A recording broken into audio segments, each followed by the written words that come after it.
Government തീരുമാനിച്ചൊരു കാര്യമാണ്. ഗവൺമെൻറ്റിനെ സംബന്ധിച്ചിടത്തോളം അവർക്ക് ഏറ്റവും ഫലപ്രദമായിട്ട് പോലീസിൻ്റെ മേധാവിയായിട്ട് വരാൻ പറ്റിയ ഒരാൾ എന്ന നിലയിലാണല്ലോ തിരഞ്ഞെടുക്കുന്നത്. ആ തിരഞ്ഞെടുത്തു എന്നുള്ളത് മാത്രമേ നമ്മൾ ഇതിൽ കാണേണ്ടിയുള്ളൂ. പാർട്ടിക്ക് പറയെ ഇതിൻ്റെ ഭാഗമായിട്ട് വേറെ ഒന്നും തന്നെ ചൂണ്ടിക്കാണിക്കാനില്ല. അദ്ദേഹത്തെ ശിക്ഷിക്കുകയോ ശിക്ഷ ഏറ്റുവാങ്ങുകയോ ചെയ്തിട്ടുള്ള ഒരാളല്ല. പ്രതിസ്ഥാനത്ത് തന്നെ പിന്നീട് ഒഴിവാക്കപ്പെട്ട, കോടതി തന്നെ ഇടപെട്ട് ഒഴിവാക്കപ്പെട്ടിട്ടുള്ള ഒരാളാണ്. അതൊക്കെ ആയിരിക്കും അല്ലാണ്ടിരിക്കുമോ? അല്ലെങ്കിൽ ആരെങ്കിലും പറഞ്ഞ FIR വരൂലേ?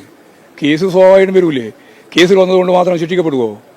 കേസിൻ്റെ ഭാഗമായിട്ട് വന്നു, അത് പിന്നീട് കോടതി പരിശോധിച്ചപ്പോൾ ഇദ്ദേഹത്തെ ചേർക്കുന്നതിൽ കാര്യമില്ല എന്ന് കോടതി തന്നെ കണ്ടു, ഒഴിവാക്കി. അതാണ്ടായേ സംഭവം. ആക്ഷേപം അന്നത്തെ ബേസിൽ ആക്ഷേപം ഉന്നയിച്ചിട്ടില്ല. എല്ലാവരും ഉന്നയിച്ചിട്ടുണ്ടല്ലോ. പക്ഷേ അത് സംബന്ധിച്ച് പിന്നീടല്ലേ കൃത്യമായ തീരുമാനം വരുന്നത്. കോടതിയല്ലേ അതിൻ്റെ മേലെ കൃത്യമായ നിലപാട് സ്വീകരിക്കുന്നത്. ഗവൺമെൻറ് യഥാർത്ഥത്തിൽ അവരിൽ നിക്ഷിപ്തമായ